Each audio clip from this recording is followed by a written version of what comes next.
All right, so this is episode 24. Got 2 in 1 week now, giving the people what they want. I just hope I get paid overtime for this. That's all I want to know. Well, you're not getting paid at all, so spoiler alert.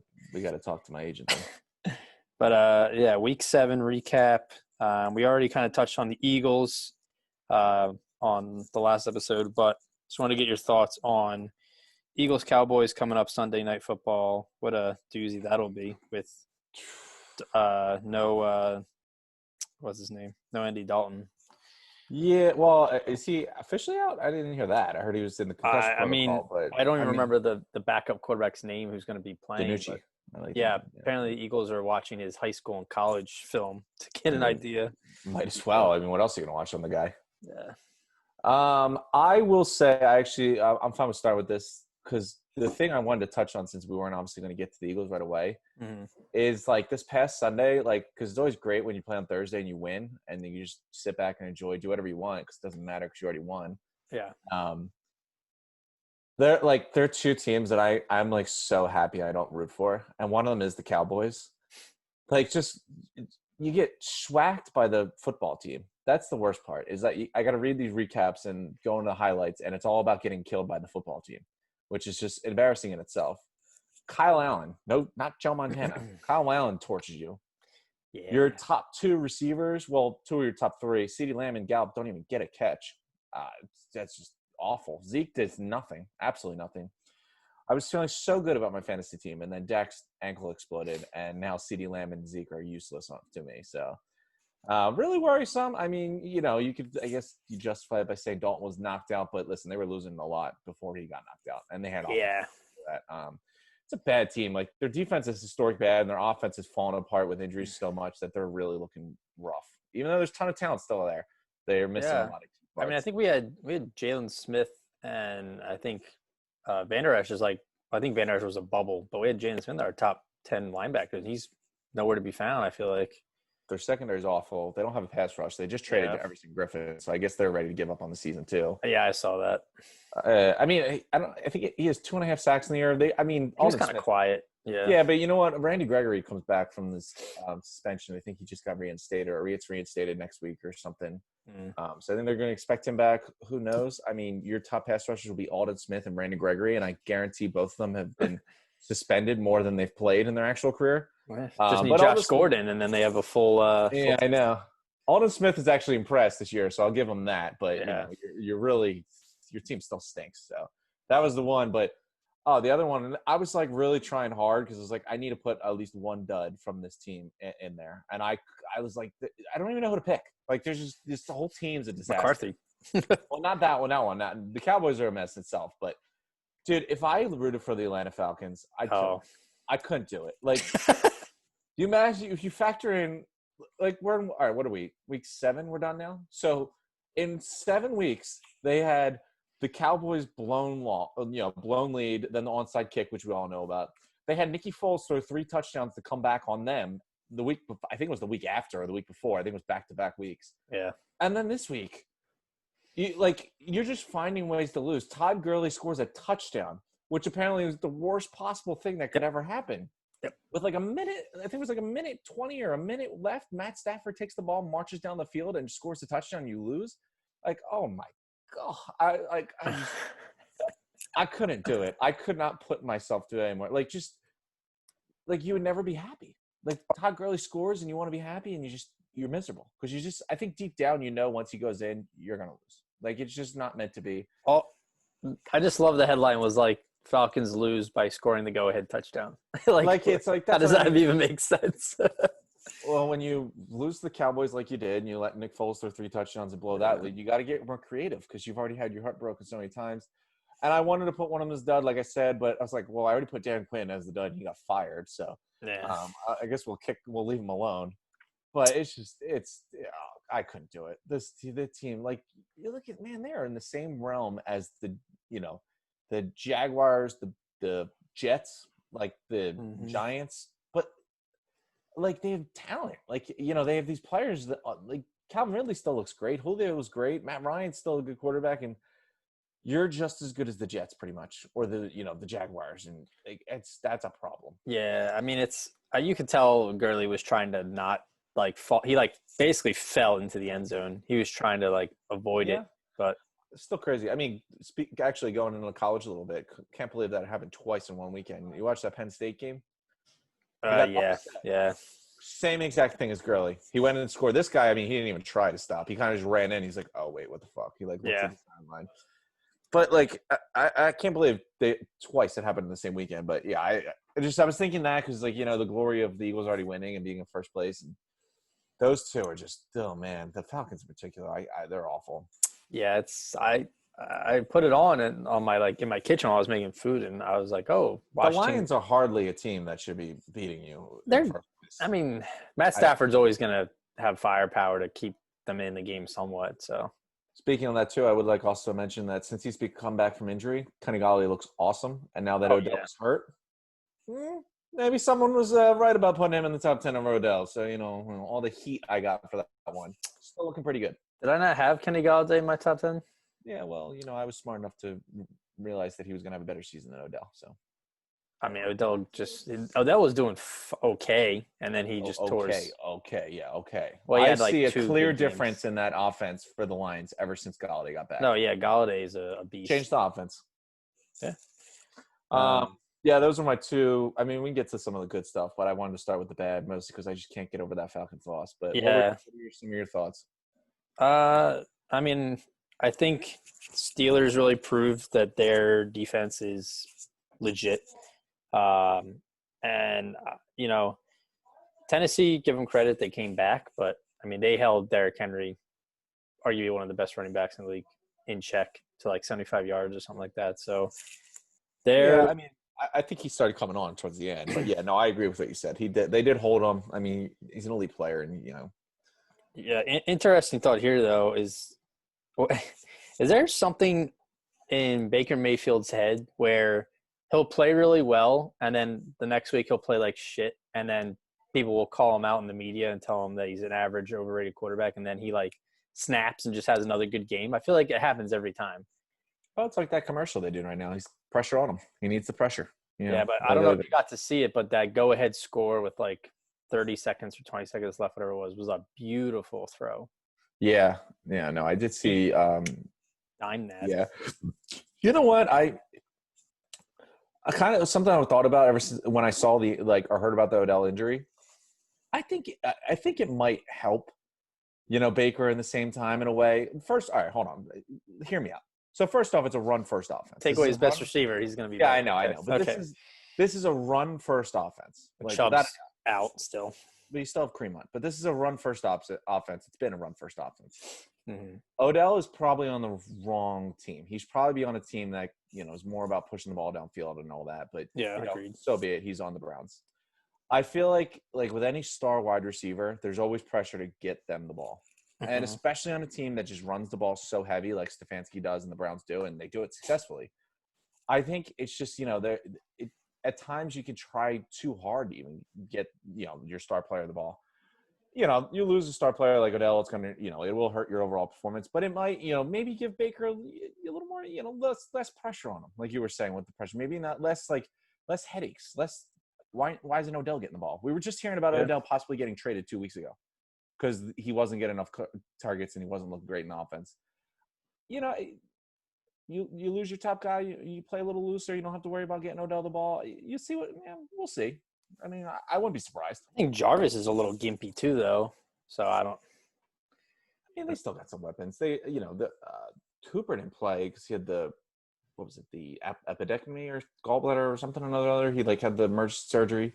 I don't remember. But you still got People Jones looks decent. That Higgins guy made a couple catches. There's still some options there. There were a number of good games this week. Cardinals and Seahawks, and of course the meme that came out of that game was when Metcalf chased down Buda Baker to save a pick six. I'm watching that play. My favorite part is he's I want to say 15 yards out, 20 yards out, Buda Baker, mm-hmm. and he looks back and sees DK is close. It's a nightmare. Could you imagine that is that big of a man going that fast? I'd be scared. I just turn back and see this guy come. I'm like, forget the ball. I'm running out of bounds.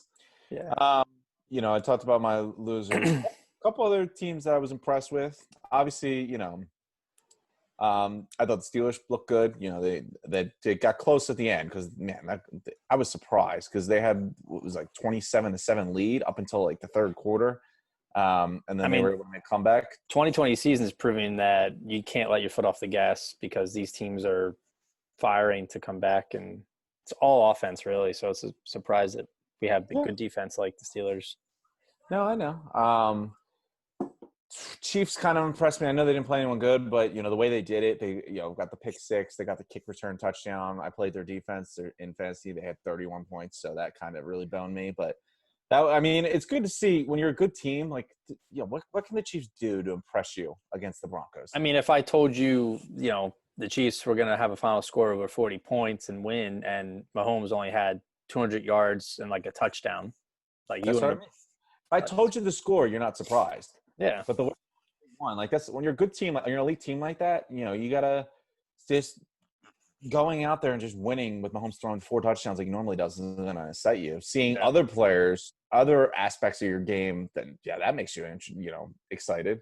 I thought the Rams looked pretty good too. Their defense is nice. They're like they threw a dud against the Niners, and then they came back and played really well against the Bears. So, like I said, they're gonna push for that 6th, 7th wild card spot, I think, and we'll see what happens. But yeah, I think, like I said a couple of episodes ago, I think they're one of the more complete teams in the NFL. Like they're more special teams, defense, offense. I slept on them coming into the year. I really didn't know what to think about them. Yeah, but so did I. I mean, you got arguably 2 top 5 defensive players in the NFL on your team. Like, if your defense isn't like at least good, you're doing something wrong. Like, I know that there's 9 other players, but man, come on, you got an unstoppable force in Donald and arguably the best cornerback in the NFL in Jalen Ramsey. And he's playing really well. Like, he's tackling phenomenal. But I think that's something we talked about where we were like, yeah, like they invested in 2 players on an 11-player defense. So we were like, but those are two impact players that should make enough. And it's in. Listen, Aaron Donald can ruin a play on every play. Jalen Ramsey has the capability of taking away your best wide receiver in any game, regardless of who it was. So the Bucs were a team that I thought coming into the season that people were too high on, and now Brady looks bad the first month of in September, and now October rolling around, and he's looked back to Brady form, and now they're going to add Antonio Brown to this, and they don't even need him, honestly, but that makes them all that more. Yeah, honestly, interesting.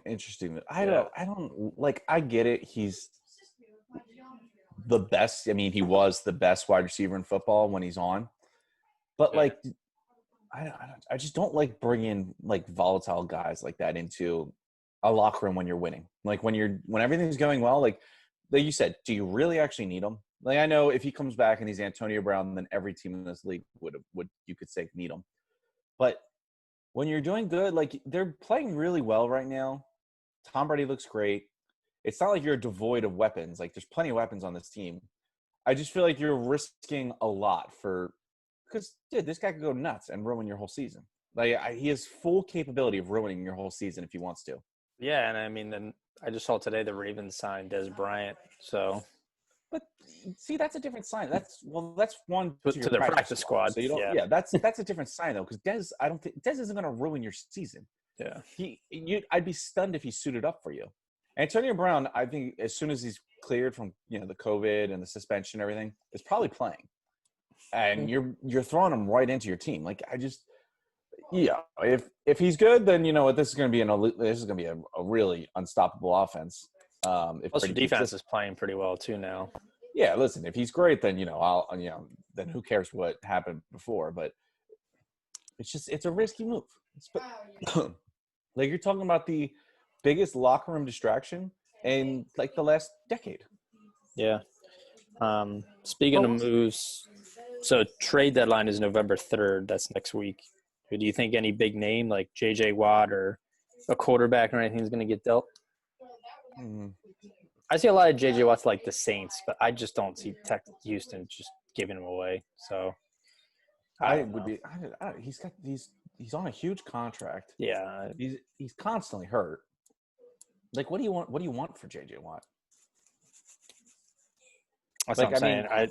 I would if be I, surprised if there was like a major trade, like a big time, like maybe AJ I'd be Green, but surprised. beyond that, like I don't really see anyone. I don't see AJ Green going. Like you have to understand Burrow looks like the real deal. Mhm. Give him as many options as you can. Like, Well, it's Boyd and T Higgins again. Like AJ Green's not even the leading guy there right now, but of he definitely gets attention, which opens up those guys. So, course. but yeah, I mean, I don't know. It's too hard to tell. I don't see JJ Watt getting traded. I mean, it comes down to I don't know what you're giving up. He's huge money, always injured. Plus, if you're Houston, like you're going to give away your the face of your franchise pretty much.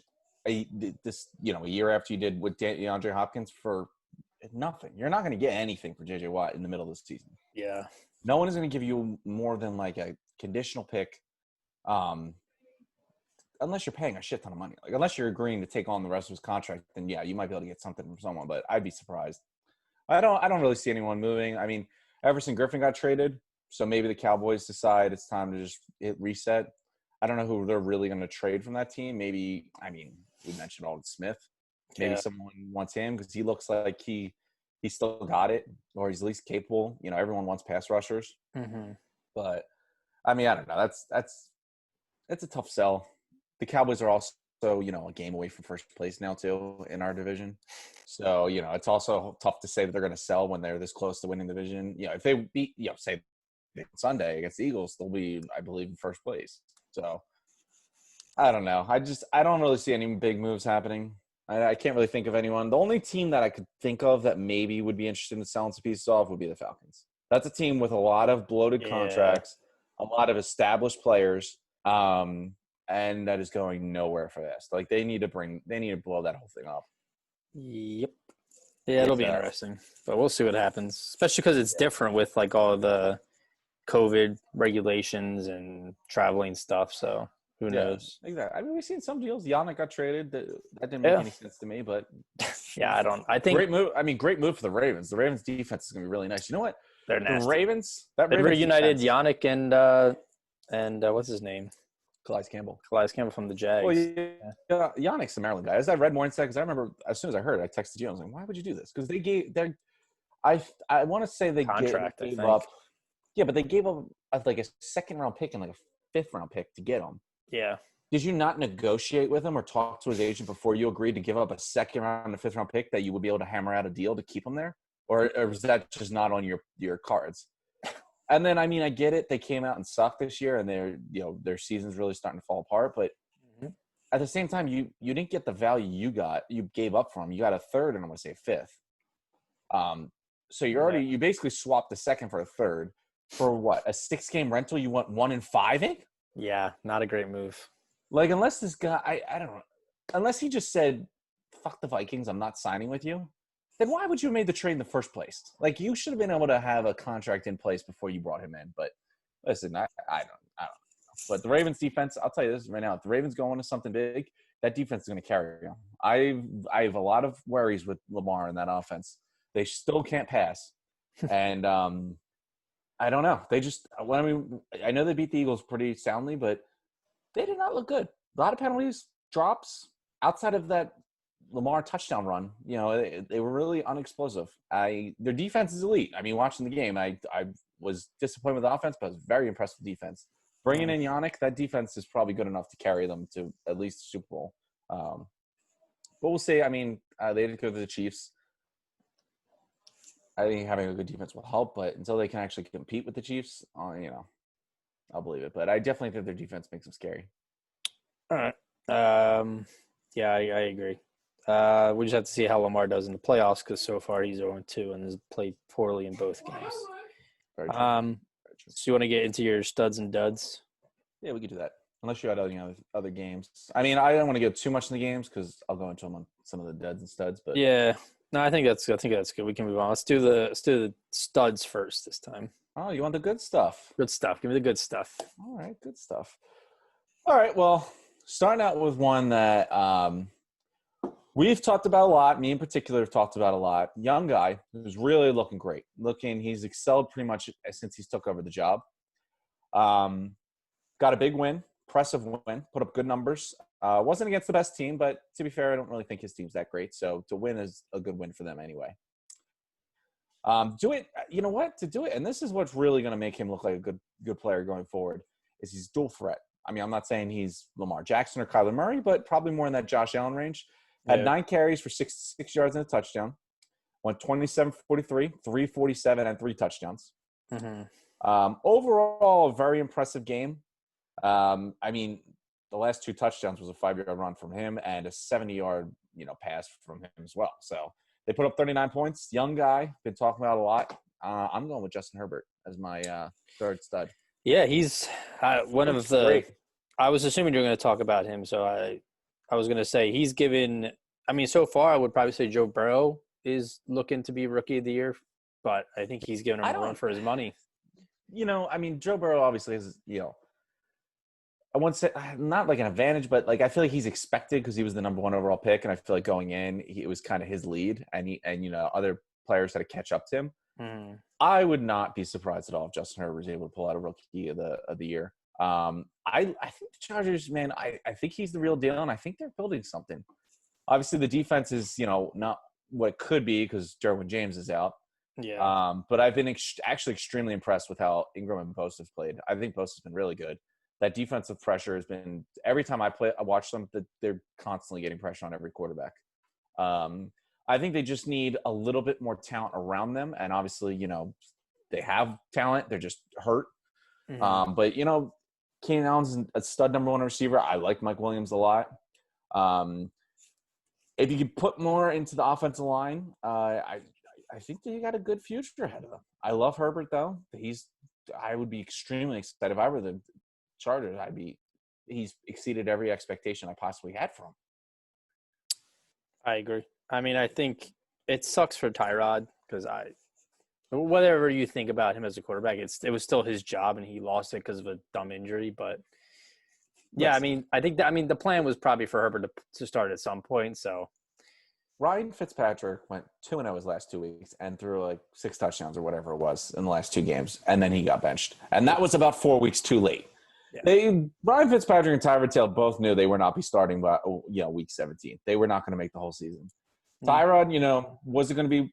I think it was week 2 he got the injury and he gave up the job. Probably not. I don't think the Chargers plan was either, but I mean, I think that would have also been foolish. Look at what Herbert's doing for you. What did you need to see from Taylor that was going to keep Herbert on the bench? This guy's a stud. He looks really good. Let him develop.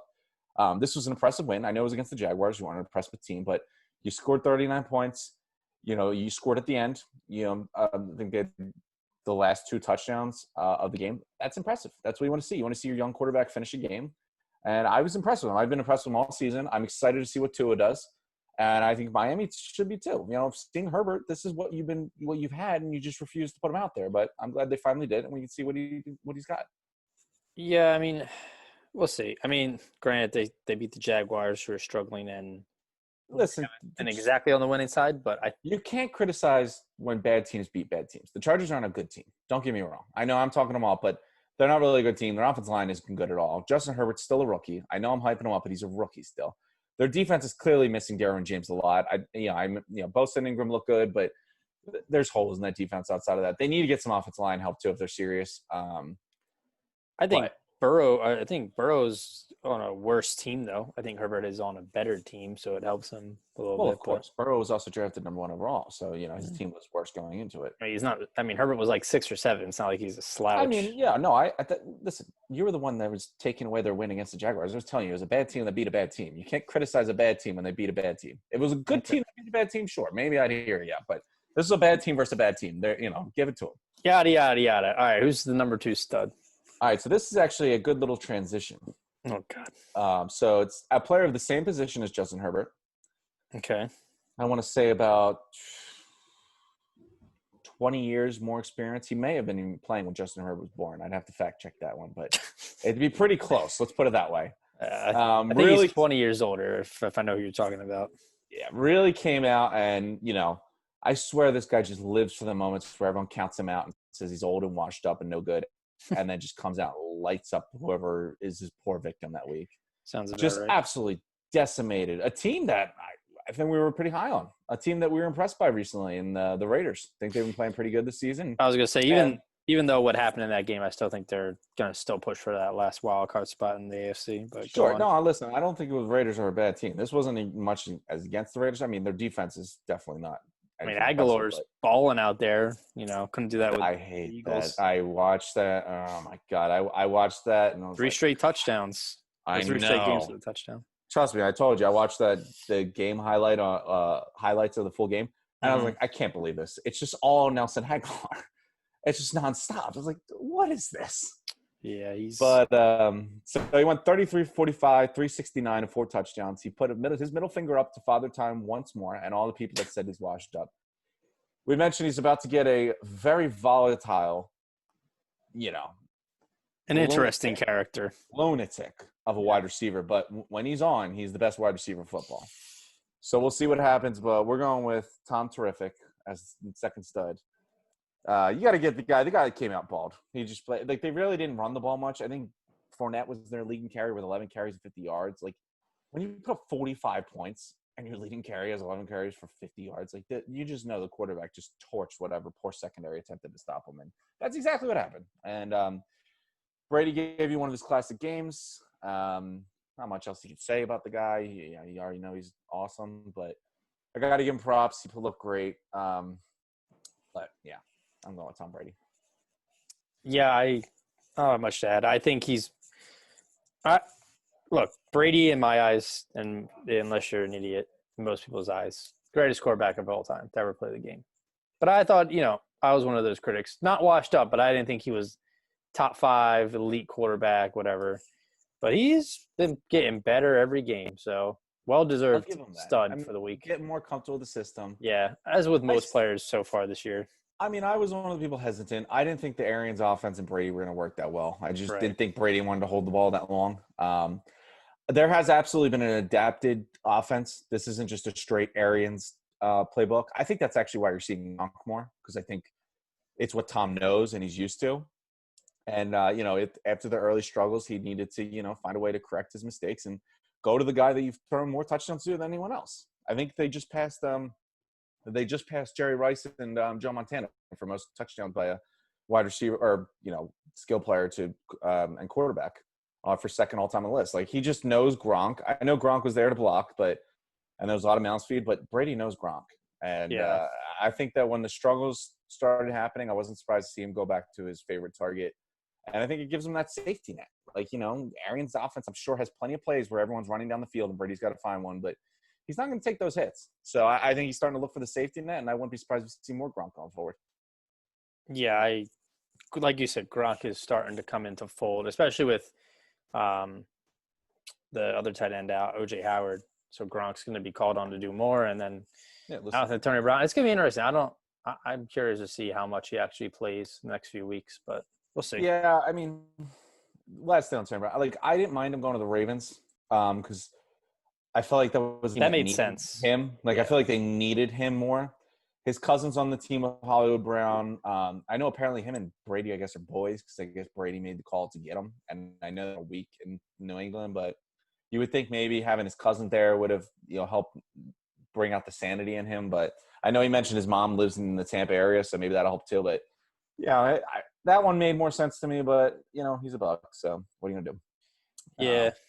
On to the final stud. Brady was definitely considered for the final stud, but I decided to change it up. Went with a wide receiver this time. When you nearly have 200 yards receiving, I mean, I can't ignore that. Yeah, so 13 receptions, 196, and 2 touchdowns. I wouldn't say that this was, Brady had, had a shut up his haters kind of game, but his team, my number one stud's team definitely laid an egg last week, and I don't know if there was haters because, it was one game I think most people see, especially it was actually 2 Brady in this Bucks, but they definitely came back, bounced back. It was a bad team, so I'm not going to give him too much credit, but, the Packers put up 35, and he was a big part of it, and I'm going to go with Devontae Adams as the number one stud this week. Yeah, him and Rodgers are finally getting They're like, Devontae Adams they're, is so good. yeah. So he's so probably smooth. Rodgers got to be ecstatic to have him fully healthy now. Oh, he's smooth as butter. Like you just see him, like he's just running perfect routes, and you're just like, that looks so easy. I feel like I could go out in my backyard and run those routes, but like I know I couldn't. It would look worse. Calm down. I look injured, but Devontae Adams just makes it look so easy. Yeah. I mean, yeah, guy's an absolute stud. He's an what else? number one. What else do you need to say about that? It's just ridiculous. Yeah, I mean, the guy's an absolute stud. His numbers speak for himself. I was like, oh, listen, Brady had 4 touchdowns, but Devontae Adams nearly had 200 yards receiving. That's amazing. Then Tyler Lockett had a lot of yards receiving this week, didn't he? So Tyler Lockett and DJ Moore were actually both up for studs, but they both lost. So I had them on my short list, but I was like, I couldn't justify. I mean, Brady and Devontae were locks. Herbert was my last one in. And now I wanted to, I really I wanted to put Lockett in there because, man, that guy has some highlights. His toe taps are so beautiful. Like, if he ever has a sideline catch, don't even waste your time reviewing it. It's always in. Yeah. He's got, he might be the best toe tapper in the league, to be honest with you. Like, I just see him routinely make those ridiculous catches. I want to say he had 3 touchdowns, I think it was, finally after that game. He's just so underrated still. Like, it's crazy.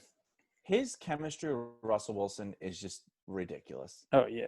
Actually, you know what? Oh, well, now I look like an idiot because I was just saying I had to keep Devontae Adams my number one because he had nearly 200 yards receiving. Tyler Lockett for 15 receptions, 200 yards receiving, and 3 touchdowns. Yeah, that's what I thought he had more. I know. No, I knew he had 3 touchdowns in the ball, but I can't justify stud losing. That's fine. It's fine. I couldn't do it. He should have been. Trust me, it was a fight. I didn't want to. Herbert was a late addition. I really did want to keep Lockett on that list because I watched a good portion of that game in the second half and just seeing the plays he makes. It's just like the numbers were disgusting. Like reading those numbers are amazing. But I'm telling you, like watching that game, it was better than what those numbers say. He just makes so many great catches. His communication with Russell and like when the play scrambles, I would love to see this from any Eagles wide receiver. When the play's not there, the original route, and Russell scrambles and gets alive and keeps the ball alive. There's no better wide receiver at making that second route and getting open than Tyler Lockett. Yeah. He has that ability, and it's so amazing. Like it doesn't matter where he is in the field. Russell knows where he's going to be, after I roll out of this pocket and run around for a little bit. Like he just sees where he's going to be 5 seconds before it happens, and Lockett knows where Wilson's looking. It's amazing. And even they were considering getting Antonio Brown, like Metcalf, Brown, and Lockett. It's a lot of mouths to feed. I mean, Tyler Lockett's so good. He's like, we'll put him as the 4th stud, just out of necessity for 1 week only. Out of necessity. But yeah, he's good. He's great. So, all right, to the bad stuff. How many losers do we have on the list here? What do you mean losers? Like how many duds lost? Are there any winners on the duds? Oh, like I want to put them as dud, but they won? Yes. No. The duds were a little – I mean, the studs are always easier, but the duds I actually went with just 3. I liked them as soon as I came across them. Okay. It's actually funny that you mentioned that because I was thinking the only dud I can remember since we've done this that I made a dud was and won is the number 1 dud this week. Okay. So he's a repeat dud. He's also, to my knowledge, the only dud to have actually won and still been on the dud list. And he's our number 1 dud this week. So we'll get to him, but I'll start with the 3rd dud. So, keep yourself excited. I don't want to give you dessert before you get dinner. You got to eat your greens. Jesus Christ. But I know how you get. Ever since you put those Viking braids in, you think you can break the rules and eat dessert before dinner and all this. Oh, my God. So, all right, going on to where we're at. So this one, quarterback, young guy. It's actually funny that we went with a young quarterback for our 3rd stud and a young quarterback for our 3rd dud. Don't want to give anything away, but our 2nd dud is going to be a veteran quarterback, just like our 2nd stud was. Wow. So our 3rd dud, team got absolutely schwacked. Schwacked. To be fair, I think we expected them to get schwacked beforehand, but you kind of thought in what was probably going to be a high-scoring game, considering who he was playing against, that he'd be able to put up some numbers, but just didn't. 24 for 40, 254 passing, and 2 interceptions, one of them being a pick six. He did have a touchdown run, 2-yard touchdown run, so I'll give him that. I mean, considering his team lost 43-16, not really something you can hold your hat on, but nonetheless, we acknowledge all of the game. Yeah. Young guys, I mean, you still build around him. The team's not really good around him. There's some injuries there too, but like I said, I think going into it, I expected a little bit more scoring because he was playing against the defending Super Bowl champions, so I knew we were going to score against that rough defense. But Drew Lock just did not really have a great game. You would think he could pad his stats in garbage time, but he really just laid an egg and just didn't do anything. He had the pick six, which you never want to see. I didn't think he was going to win, but I wanted to see him at least put up some numbers. Like, you're in garbage time or pad your stats and make it competitive. Like Justin Herbert, kind of looked like he was playing scared almost. I don't know. He doesn't look great. Justin Herbert, on the other hand, he made that game competitive against the Chiefs. He went to overtime. He lost, but it was a loss that you can build off of. This is not a loss you can build off of. I know it was a much better team than the Broncos are, but there's really not much you can build off this. Drew Lock didn't look good. Your team just laid an egg and you got killed. So not really something you can be proud of. Yeah, they scored like 9 points or something. Like they weren't even in the game. Well, final score was 43-16, I believe. Okay, yeah. So. Yeah, but I mean, again, they weren't doing much on offense at all. No. So, but well, moving on. So like I said, veteran quarterback is our second dud. Mm-hmm. He is actually also a former MVP, just like Brady was. Oh. Actually, a quarterback that is playing for Brady's former team. Had a horrible game. He even acknowledged it himself in his press conference that if he keeps playing like this, he's going to get benched. And knowing Belichick, I don't put it past him. Absolutely terrible. His team got Broncos got schwacked. The Patriots got schwacked. They all got schwacked. A lot of schwacking. Cam looked so bad in that game. 6 points. He was 9 for 15. 15 attempts, which is bad. He ran the ball 5 times for 19 yards. Nothing impressive there. He had 98 yards passing. Couldn't even break 100 yards. Brutal. 3 interceptions. That is brutal. That's Jameis Winston, 30 interceptions last year kind of numbers. Took a sack for 8 yards. Really just didn't look good. No. Got killed by a team that's really not that great. The Niners managed to put up 33 and just killed them. Garoppolo had his revenge. He did, but this is like I can't remember when Bill Belichick got killed like this. I saw him go over to the bench though and tap Cam hang in there, buddy. But it was probably him saying, "You just lost your job for the season." Yeah. So I really, really disappointed with his performance. So yeah, second dud was we're going with Cam Newton. So. Yeah, and I'm rooting for him. I really want him to play well this year. He's been so up and down though, so it's tough for him. Yeah, I mean he can't pass.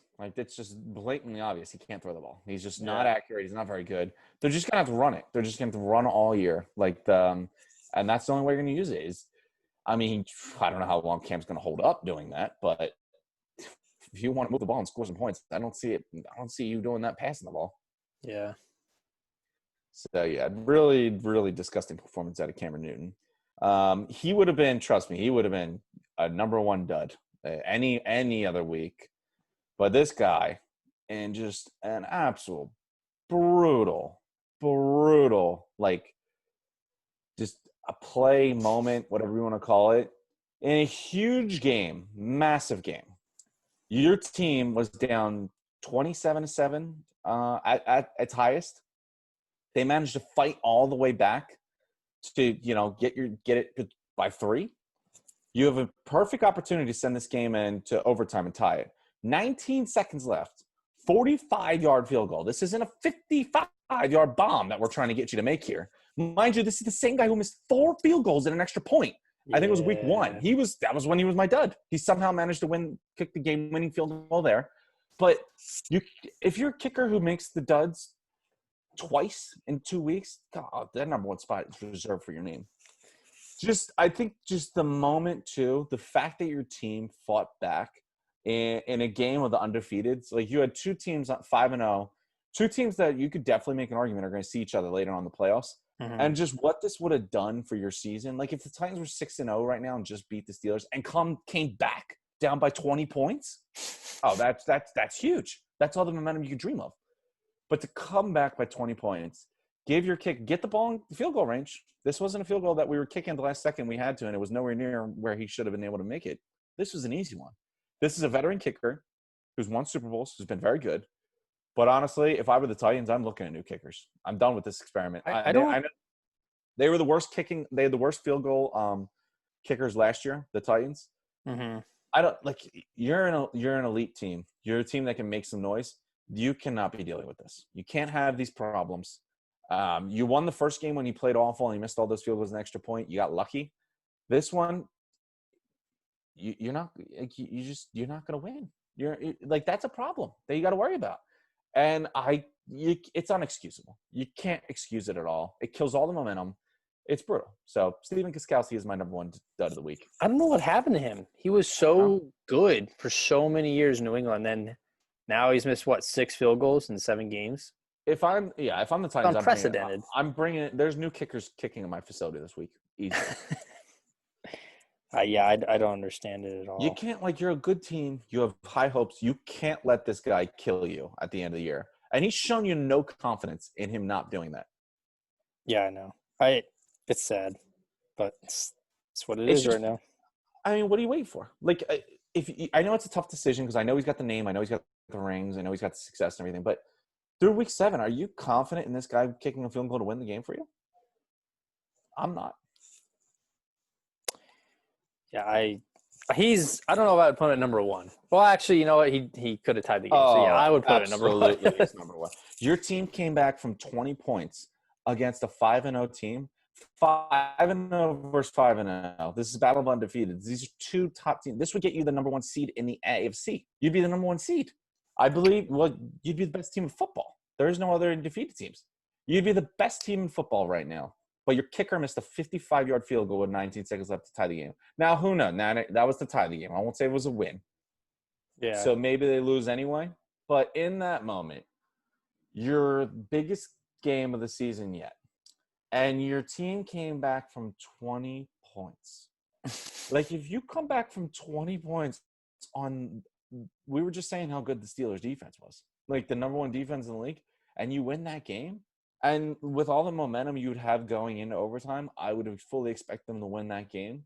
That's you can't miss that. That's unexcusable. That's a huge win that if you look back and they go on to some crazy run, you look back and you're like, you know what? Everything started that game. That was the momentum they took, and they ran with it. They've been on a hot streak. They beat the Bills pretty handily in another big matchup. If they could have beat the Steelers too, we would be talking, can the Titans get past the Chiefs? Because it's just those two. We'd be talking about an AFC Championship rematch. Like, those are the two teams I would expect to be there. Fair enough. It's just in the moment, and plus this guy has already a history of doing it. He's the number 1 dud. I know Cam was pretty awful, but it's been a weird year for, like, kickers too. Like, I mean, Cardinals iced their own kicker on Sunday night, so I mean. Yeah, but he ended up. Yeah, but then he kicked the field goal to win the game at the end. So I know, but it's just he gets 5. You know, but still, I mean, just it's unexcusable and such a killer moment. Unexcusable. I agree. All right, let us. You go with your duds and studs. We can hop into we can do the power rankings, I guess. That works. So let's see. We got a little bit of movement here. Seahawks lost, so naturally they're going to move down a bit. Tough Not game. too far. Their defense sucks, by the way. Yes, that's not good. I don't think I'm watching every single Seattle Seahawks game rest of the year because you know what, with that awful defense and that offense, every game's going to be entertaining. Yeah, it's going to be a fireworks show every single game. I'm not missing a single one. I feel like it's been like 3 years in a row now. They've like played a night game, and it's been like the best game of the season. Like last year was against the Niners. This year it's the Cardinals game. Like, every game might be the best game of the season if they keep playing like this. But yeah, so starting at number 10, we got the LA Rams coming back into our top 10 power rankings. Good win for them. The score was a little closer than it looks, but they beat down the Bears. They weren't really in that Mm-hmm. game. Number 9, we have the Bills, who keep moving back. Their defense still isn't together yet. I don't know what it is. Josh Allen hasn't played great last few games, so they beat the Jets, so that's a positive, I guess. Yeah. I'd like to see your team score more than 18 points on the Jets, but yeah. Number 8, we have the Cardinals. Again, another team coming back into our top 10. Kyler essentially outdueled Russ. He looked pretty good. And their defense is coming along. Yeah. Big draft pick. Apparently he doesn't play, but I think they've just been working him in slowly, not to overwhelm him or rush him in. But they probably don't know where to put him yet. Yeah. And then number 7, we have the Packers.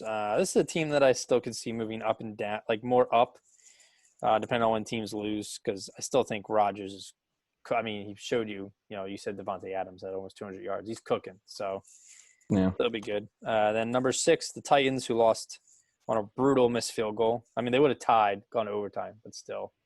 But after coming down by 20 points with all the momentum in the world, I like their chances. Not too good for that, but yeah, they still a good team. Number 5, the Bucks keep moving up. Like we touched on them a bunch in this episode, but yeah, they're getting kind of scary. So I think besides Seattle and Green Bay, it's the Bucks are right there with them. Like any of those 3 teams could win the NFC, I think. Number 4, the Ravens. Again, we kind of touched on them a little bit. Defense got even better. Big game this week, though, Steelers and Ravens. Yeah, this will be very telling to see. This will be a good test for the Ravens. I think the Ravens really need this game because I think you look at 2 teams going the wrong directions. The Steelers, I think, are on the rise. They're obviously undefeated, the best team in the NFL, and they got a huge win against the Titans. Where the Ravens are, I'm not saying that they're bad. I mean, they've only lost 1 game, but they're like they kind of remind me of the Packers last year, where their record looks really good, but people are just waiting to see if they're actually legit. I still think they're a legit team. I think their defense is amazing, like we said, but that offense gives me worries. Fair enough. We'll see. When we get to our game picks, I'm leaning towards the Ravens. I think they'll get it done. But I'm kind of leaning towards them. So coming off a bye, they need the game more than the Steelers. Really, they do. Is what it comes down to. They need that game. So then moving on, number 3, Seattle. They were number 1 They were number 1 for a couple of weeks, I think. But they're still great. Like that, like you said, that defense is bad, kind of concerning. But Russell is so good that it's almost nullified. So they're number 3, and then move the Chiefs up to number 2. I mean, it doesn't matter how they play. Like they'll find a way to win. I think the Chiefs are still the team to beat in the AFC no matter what. But at number 1 right now, we do have the Steelers, who, like we said, arguably the best defense in the NFL. They did lose Devin Bush. It was either this week or last week. Last week. Yeah, to an ACL. Yeah, no, I know it's tough, but yeah, I mean the only undefeated team left in the league right now, which I think through 6 weeks or 7 weeks is kind of. Usually we have a couple teams that are still left, I feel like, but I mean, it depends on the schedule. I mean, usually by like week 8, I think week 7 or 8, there's like 2 or 3 teams sometimes. Well, I mean, we lost 2 undefeated teams this week. That's true. So yeah, Steelers kind of number 1. Final thoughts on that, or should you want to go right into the schedule? I'm fine with it. Let's do the picks. All right. How did I do last week? So you, like I thought, when as the games were kind of unfolding, you edged me out this weekend for once. Things are turning.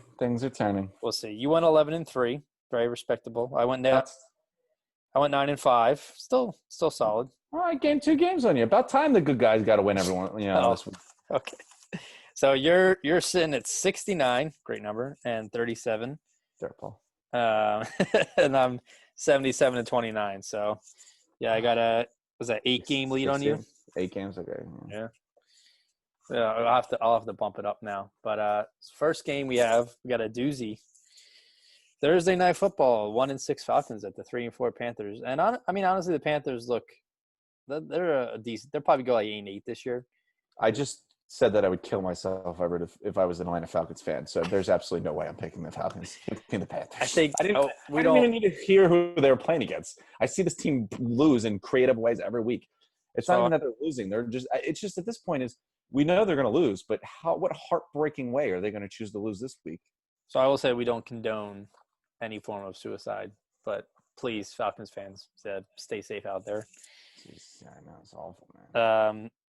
I just wrote down Atlanta for you. So you're going to take Carolina. Dude, this is probably why I'm back from 9 games or 8 games, whatever it is. I scrolled it out. I'm also going to take the Panthers. I think Matt Rule gets some – I mean, they played pretty closely to the Saints. I don't think the Panthers are that bad of a team. No, they're not. Solid. And then the game you just talked about, Steelers, 6-0 Steelers at the 5-1 Ravens. Like you said, off a bye, I think the Ravens get it right. Even up this division because it's going to be tight race. It'll be interesting to see who takes the crown. But in this matchup, I'm going to take the Ravens. Yeah, I mean, the Steelers got a huge win. Sometimes after a big win like that, you kind of get a little, like they catch you kind of, too high from last week and maybe play a little down. It's 2 tough games back to back. I think the Ravens absolutely need this. They can't afford to go because you'd be 2 games behind the Steelers at that point in the division. And you would already have a loss to them head-to-head. So I really think the Ravens need this game a lot. I think maybe they can catch the Steelers just feeling high on themselves after a really good win. But I'm going to take the Ravens. I think the Ravens pull this one out. Yeah, I think it sounds still like teams obviously you watch film whether they win or lose, but I think a loss here isn't too bad for the Steelers either because they've been rolling. So at least if they lose, they can look at different things and they kind of get If they lose, they'll be tied or at worst tied for the best record in football. Exactly. So it's not like definitely not the end of the world. Yeah. The Ravens, they need this. Yeah. Then we have the Rams at the Dolphins. Is Tua time gonna get it done at home? I don't think so. I don't think so either. I think that first game, I'm not. The Rams defense is really impressing me. I don't want to start my career facing Aaron Donald, so we'll see how that goes. This will be a good one. 0-7 Jets at the 6-1 Chiefs. Do we need to talk about it too much? Good Lord. I just wrote in KC for you. Is that okay? Yeah, that's fine. Okay. I think we're agreed to take the Chiefs here. This one, hold on. Let me check real quick. I want to debate this one as my upset, but I don't know if I see it happening. We have the Vikings at the Packers. I just haven't seen anything from the Vikings that would really tell me that they're gonna. I mean, it's a divisional game, so it's I don't know. I'm taking the Packers. Is Dalvin Cook playing? I don't Were the know. Vikings on a bye this week? They're not definitely not on a bye. No, I mean this last week. I don't know. My guy, you're just not helping me out here. No, I'm sorry. I'm going to take the Packers. Like I said, I wanted to kind of give them an edge, but just haven't seen enough. I'm taking the Packers. Okay. Then we got 4-2. Wow, 4-2 Colts. I didn't realize they were on a bye last week. That's why. And at the 3-3 Lions. I'm actually, were the Colts on a bye? They played 6 games. Yeah, there's a couple. The Vikings were on a bye too.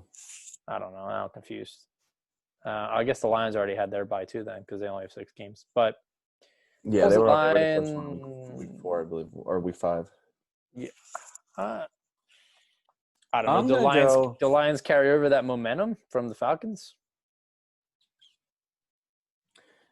You know what? Like I said, I really think their offense has completely changed since Galladay got fixed. So, yeah, I'll say they will. I obviously don't think very highly of the Colts. Their defense is good, don't get me wrong, but that offense sucks. Philip Rivers is just past his playing time. But I'll take the Lions. All right, I'll take the Colts then. Fair enough.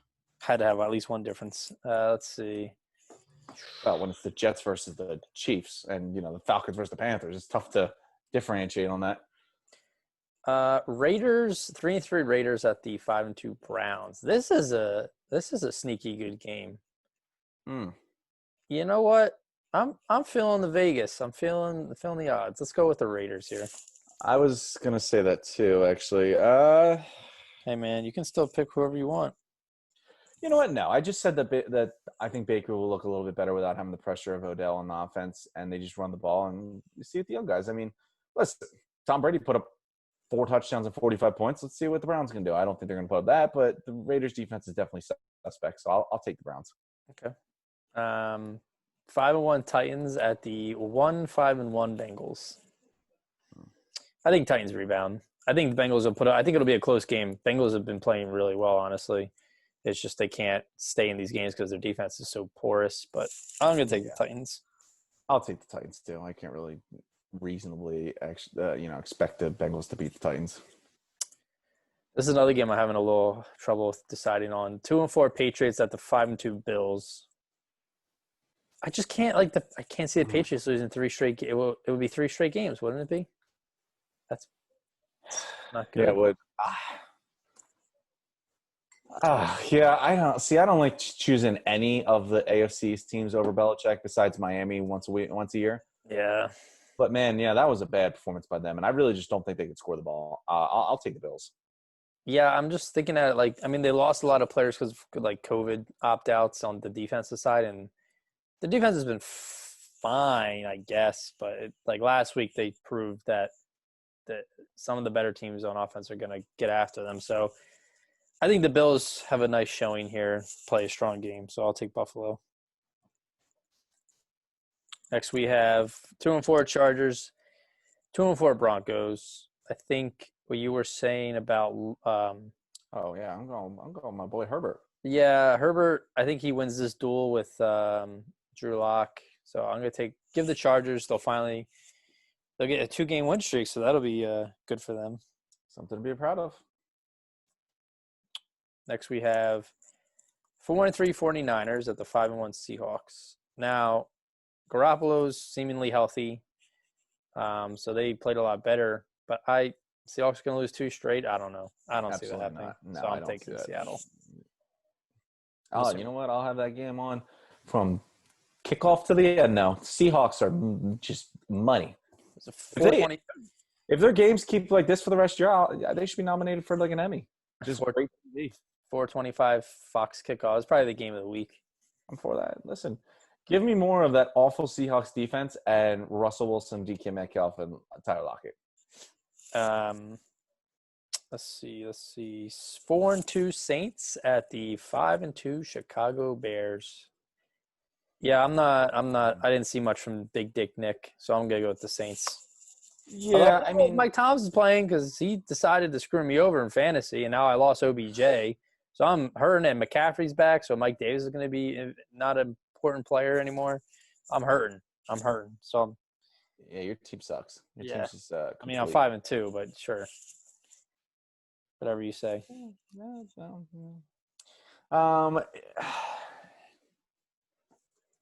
So it's a tough one. I don't think it's going to be close. I think the Saints are going to blow. Actually, well, if Mike Thomas doesn't play, I mean, I don't know. And I think Sanders is hurt, isn't he? Well, he's got COVID. Oh. I don't know who the hell knows how long that, Yeah. I mean, listen, the Bears, yeah, their offense looks pretty rough, but their defense is legit. Their defense is very good. The Saints, I really think Alvin Kamara has been amazing. He's been their offense. Outside of Alvin Kamara, they've really struggled to kind of find their way on offense without Michael Thomas. Yeah. With that said, I'd also who might get traded. Apparently, I don't know what's going on there, but no way that happens. I just couldn't see that happening. Who'd you take again? Saints. I'll take my boy Nick Foles. Damn. Assuming Michael Thomas doesn't play. Was that 3 straight weeks you took Nick Foles? Well, they said if the playoffs ended or if the season ended today, it would be Eagles hosting Nick Foles and the Bears. That would be a fun game. Foles versus Wentz. I would like to see that. Yeah, I guess. All right, so you took Bears, decided to take Saints, and then the riveting Sunday Night Football. 2-5 Cowboys at the 2-4-1 Eagles in first place. You know what? Listen, We are undefeated on these night games. You sent me that picture earlier of there's all the NFC like division leaders were like had 5 wins, and then you see the Eagles at 2 wins. Still on the thing. But hey, people have been giving us a lot of shit, especially the NFC East. But listen, remember when the Seahawks won their division at 7-9 many moons ago, and they beat the Saints on the Marshawn Lynch run in the wild card? So just because you have a bad record and don't play well in the regular season doesn't mean you can't flip a switch. Just gotta get hot. I'm going Eagles here. I think the Cowboys are just a dumpster. Listen, if the Eagles, they're showing up. Spoiler alert: this isn't going to be a blowout. The Eagles are going to find a way to play this game close, and they're probably going to win by like maybe they're going to be up by a field goal, and Dallas is going to try and drive, and they're going to get a defensive touchdown and win by 10. That's how this game is going to end. Oh, wow, look at you picking teams and predictions. Yeah, so I'll take the Eagles, and this is a must. Not a must win because the season would it depends on the season, but like you need to beat this. No, team. It's a must win for you. If you lose to how bad this Cowboys team is, then like it would have been on the same level as that Giants game. If they ended up losing that one, I would have given up on the season. Yeah. Speaking of the Giants, they are Monday night versus the 5-2 Buccaneers. Is Danny Dimes going to run 8 yards and get sniped again? The Buccaneers versus the Giants is Monday Night Football. Mm-hmm. I mean, I think I'd rather see the Chiefs versus the Jets, to be honest with you. You know what? I was about to say Tom doesn't play well against Eli, and then I forgot Eli's not on the Giants and Tom's not with the Patriots anymore. So, but maybe he's still not good against the Giants. Who knows? Well, I'm not going to think that, so I'm going Tom. No, I'm taking the Buccaneers. No shot. So it looks like we had three different picks. It's not as many good games this week. A lot more obvious picks. Yeah, There's like 2 really good games, and the rest kind of. Yeah. Well, when your Sunday night and Monday night football games include 3 of the teams from the NFC East, and your Thursday night football game has the freaking Falcons on it. Oh my God! Between just those 2, between the Giants, the Falcons, the Eagles, and the Cowboys. 4 teams involved in your national televised games, you have 6 wins. That's not good. Who allowed that one to happen? I didn't realize that. Good. Look at you with the stats. That's what I do. Well, simple addition there. But we got Washington football team, which I still laugh every time I see that. Mm-hmm. Cardinals, Jaguars, and Texans all on buys. So. Okay. Hey man, any final thoughts? I think that it's a good wrap up of a kind of interesting week. I feel like this episode was kind of all over the place because Sunday was all over the place, but yeah, good games. It's kind of sad. We're already almost this will be week 8 coming up. We're already halfway through the season. It's amazing how fast going by so quick. Yeah, it's amazing how fast it flies. But now that basketball's done and baseball just ended and hockey's over, it's gonna be all eyes on football. So. It's kind of depressing when you say it out loud. All the sports are gone. Well, Big Ten's back in college football, and then the Pac-12 comes. Oh, I love me some Pac. I'm a huge Pac-12 football fan. Pac-12 comes back November 7th, I can't wait. I think. Yeah, I can't wait. So 2 weeks. I love the Pac-12. You want to talk about the Pac-12 is just nonsense because no one in that entire conference plays defense.